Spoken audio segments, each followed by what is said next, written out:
तो आइए प्यारे मित्रों, अपन पढ़ रहे थे समाकलन समाकलन 12th के समाकलन पढ़ रहे थे, 9वीं प्रश्नावली पढ़ रहे थे। उसमें अपन 9.1 पढ़ी। 9.1 में जितने भी सवाल थे, जितने भी उदाहरण थे, अपने सूत्र बेस पर कर लिए।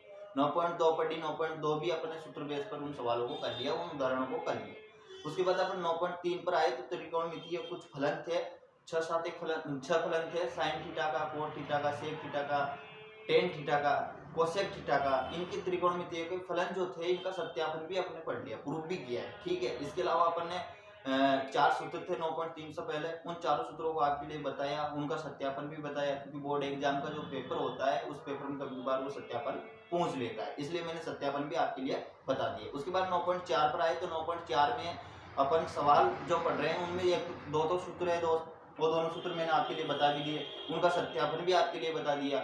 इसमें वीडियो पटक रखी मैंने यूट्यूब पर, तो उनका सत्यापन एक बार आप करके देख लेना, क्योंकि बोर्ड एग्जाम के अंदर वो कभी बार सत्यापन पूछ लेता है। ठीक है, सूत्रों का भी। उसके बाद मैंने आपके लिए आंशिक भिन्न वियोजन विधि द्वारा समाकलन कर रहे थे, तो उनको बता रहा था कि आंशिक भिन्न वियोजन विधि द्वारा समाकलन कैसे किए जाते हैं और कैसे नहीं, अपन को कैसे पता चलेगा कि सवाल ये आंशिक भिन्न वियोजन विधि द्वारा होगा, वही मैं आपको समझा रहा था। और हमने मिलकर के मतलब 23-24 उदाहरण कर लिए थे। इसके अलावा प्रश्नावली के बहुत सारे सवाल भी अपने कर लिए थे। ठीक है, अब एक आध सवाल और रह गए, इसमें कुल 24 सवाल है। 24 में से मैंने बता दिया आपको, कम से कम 22-21 सवाल बता दिए। अब आज कुछ सवाल और है, उन सवालों पर अपन चर्चा करेंगे। ठीक है, तो मोस्ट सवाल है, बढ़िया सवाल है आज का भी।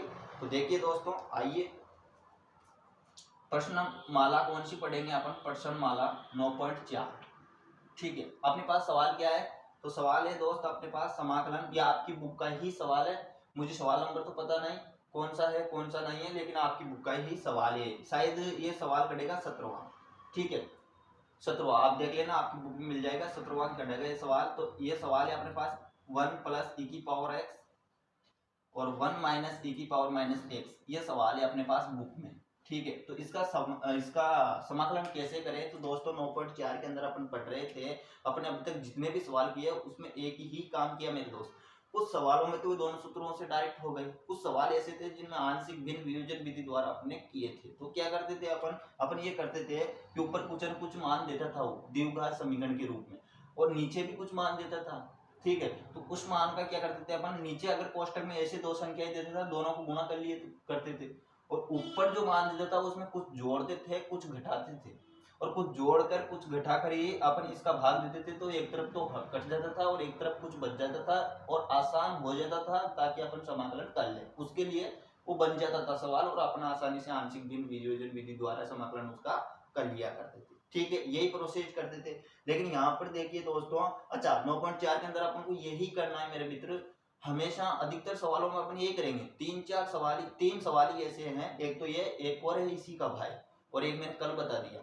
इन्हीं सवालों में अपन कुछ जोड़ेंगे नहीं, कुछ घटाएंगे नहीं तो और सवालों में कुछ न कुछ जोड़ते हैं, कुछ न कुछ घटाते हैं। ठीक है, तो यहाँ पर देखिए सवाल को कैसे करते हैं अपन। सबसे पहले सॉल्यूशन, और सवाल को वैसा वैसा ही लिखना है अपन। ठीक है, बोर्ड एग्जाम की कॉपी में भी ऐसे लिखना है अपन को। ठीक है, 1 - e की पावर -x और dx।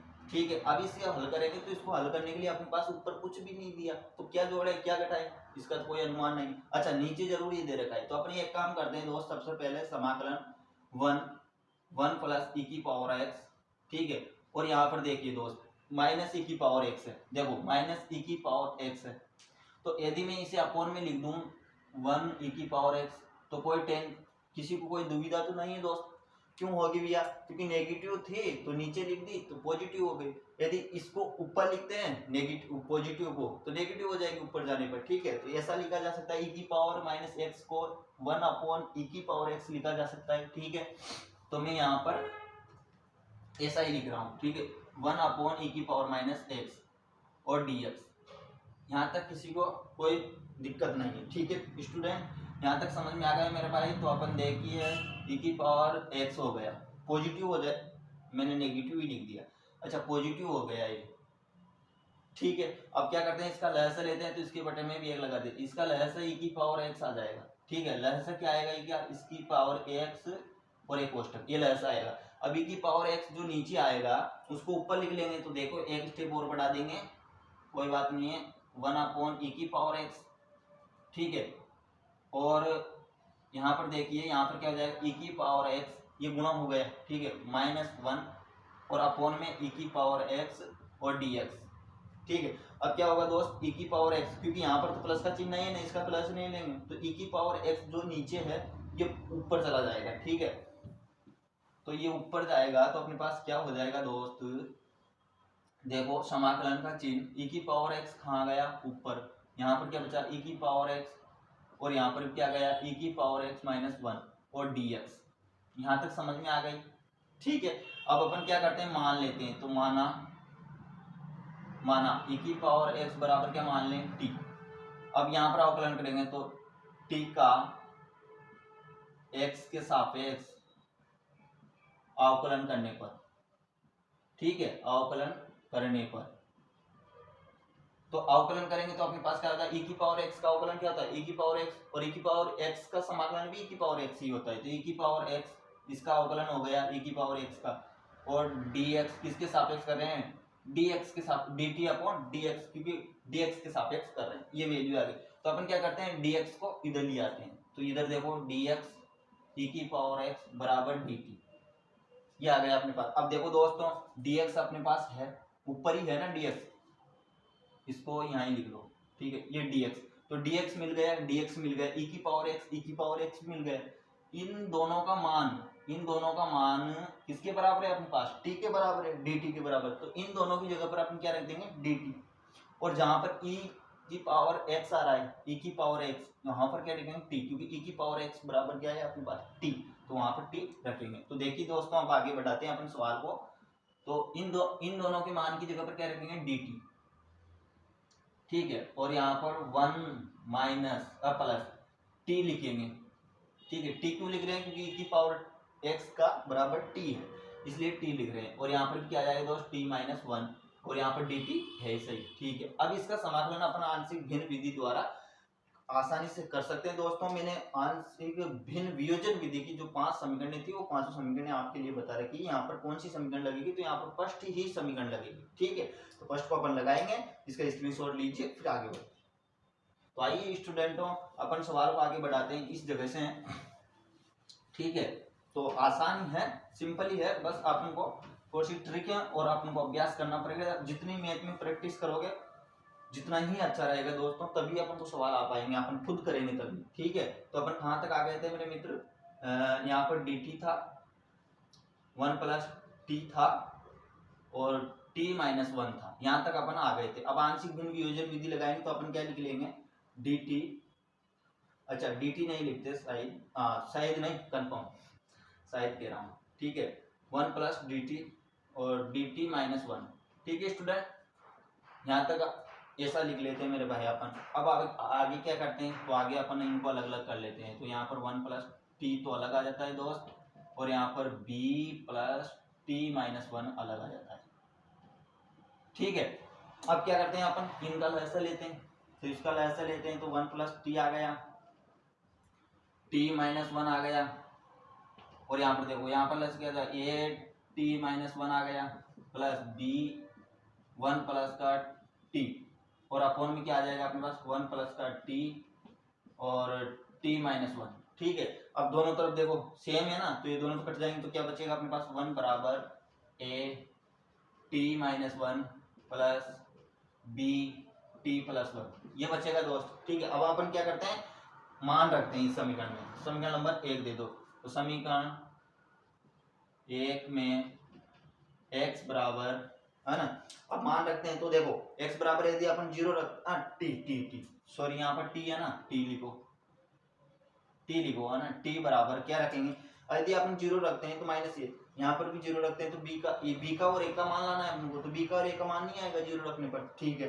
फिर क्या रखते हैं अपने 1 रखते हैं, तो यहाँ पर 0 हो जाएगा, और यहाँ पर कुछ तो 1 रखते हैं, ठीक है, b का मान आ जाएगा, तो 1 रखने पर, तो देखो 1 बराबर क्या है a, तो a 1 -1, क्योंकि t की जगह पर 1 रख दिया अपन, ठीक है, प्लस b और 1 + 1, तो ये तो 0 हो गया पूरा मान, और 1 बराबर क्या बच गया उधर, 2b, और b का मान क्या गया 1/2, ये b का मान आ गया। अब क्या लाएंगे अपन, a का मान लाएंगे, तो b की जगह पर 1/2 रख देंगे। अब a का मान लाना है, तो अपन क्या रखें, अब 2 रखें, क्या 2 रखेंगे तब भी कुछ नहीं होगा, तो क्या रखेंगे माइनस का 1 रख दें, तो माइनस का 1 रखने पर ये वैल्यू 0 हो जाएगी, मतलब बी की, तो और ए का मान आ जाएगा। तो अपन क्या करते हैं, अब समीकरण 1 में t बराबर माइनस का 1 रखने